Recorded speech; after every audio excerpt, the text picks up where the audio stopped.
Limits to Growth. Part 1.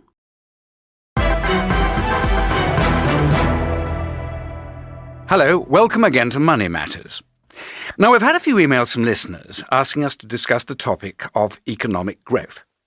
Margaret Bentley from Surrey writes, "It's disappointing to hear the economy has grown less than expected. But why do economies need to keep on growing?" And David Adams from Newcastle says, "Politicians are always promising to get the economy back to normal growth rates. But surely our economy can't carry on growing forever." Well, I'm pleased to say we've got two people in today who are well placed to discuss this issue. Tony Adams is head of the Centre for Economic Policy. Hello. And Helen Armitage works for a think tank called Alternative Economies. Hello. Tony, can you make the case for economic growth?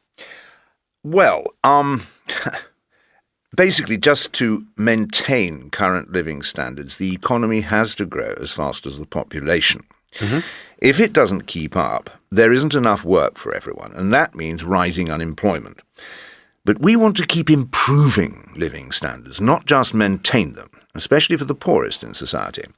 And the only way we can lift people out of poverty is through economic growth. That's not strictly true, though, is it? Politicians want economic growth because it allows them to say they'll make the poor richer without having to make the rich any poorer. Without economic growth, we have to start looking at the issue of income redistribution, letting the poor have a bigger slice of the cake. Of course, the people at the top are keen to avoid that, so they just keep trying to make the cake bigger and bigger. Right. Would you agree that growth is a way to avoid doing anything about inequality, Tony? Well, of course we need to avoid wealth redistribution if it means higher taxes on the rich. That reduces their motivation to invest, and so the economy then grows even less. Mm-hmm. We need to give everyone in society the opportunity to be better off, and that's what economic growth makes possible. Isn't that true, Helen? That growth keeps everyone happy? You mean a rising tide lifts all boats? That's such a familiar idea, along with the famous trickle-down effect. But growth in recent decades hasn't reduced inequality. It's made it worse. Statistics show that the poorest in society haven't benefited. The tide seems to have lifted only the big yachts, not all the boats. Well, it's certainly made a huge difference in developing countries. The gap between rich and poor countries is much smaller than it used to be. Most of the world's population now live in middle-income countries. Yes, but the inequality within countries has continued to increase. And anyway, it's wrong to assume that economic growth automatically leads to greater happiness. That may be true for the very poor. When you really don't have enough, more is definitely good. But overall, we've seen our economies grow 24 times bigger in the last century, and we're beginning to realise it hasn't made us that much happier.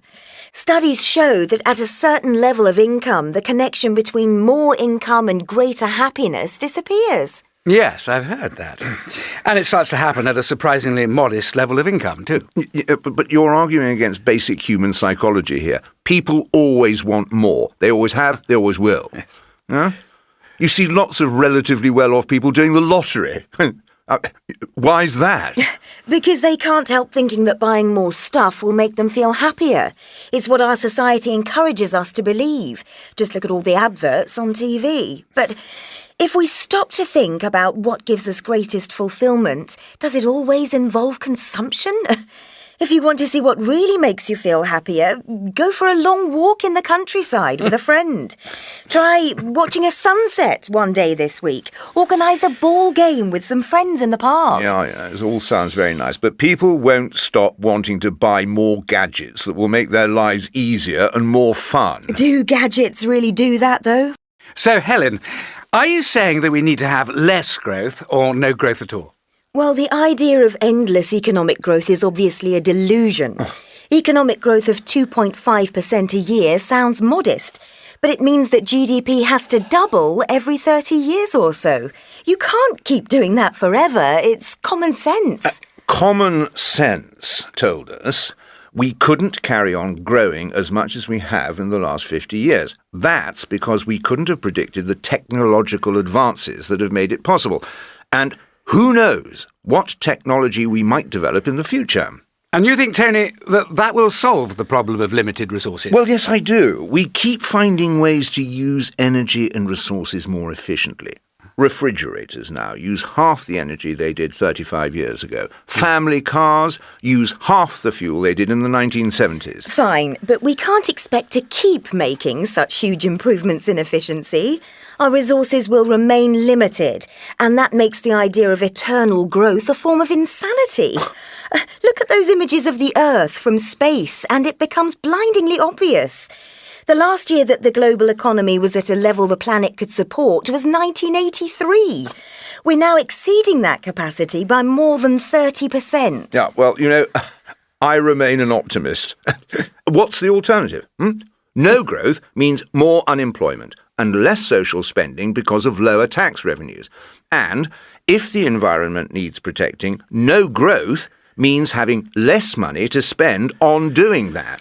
Yes. Well, perhaps you should say something about the alternative, Helen. Oh. The alternative is the steady-state economy, and even the great-grandfather of capitalism, Adam Smith, talked about it. He thought that once everyone had reached a reasonable standard of living, our economies would stop growing and reach a steady state. He assumed people would then prefer to spend more of their time on non-economic activities, things like art and leisure and child-rearing. Yeah, well, good luck with that.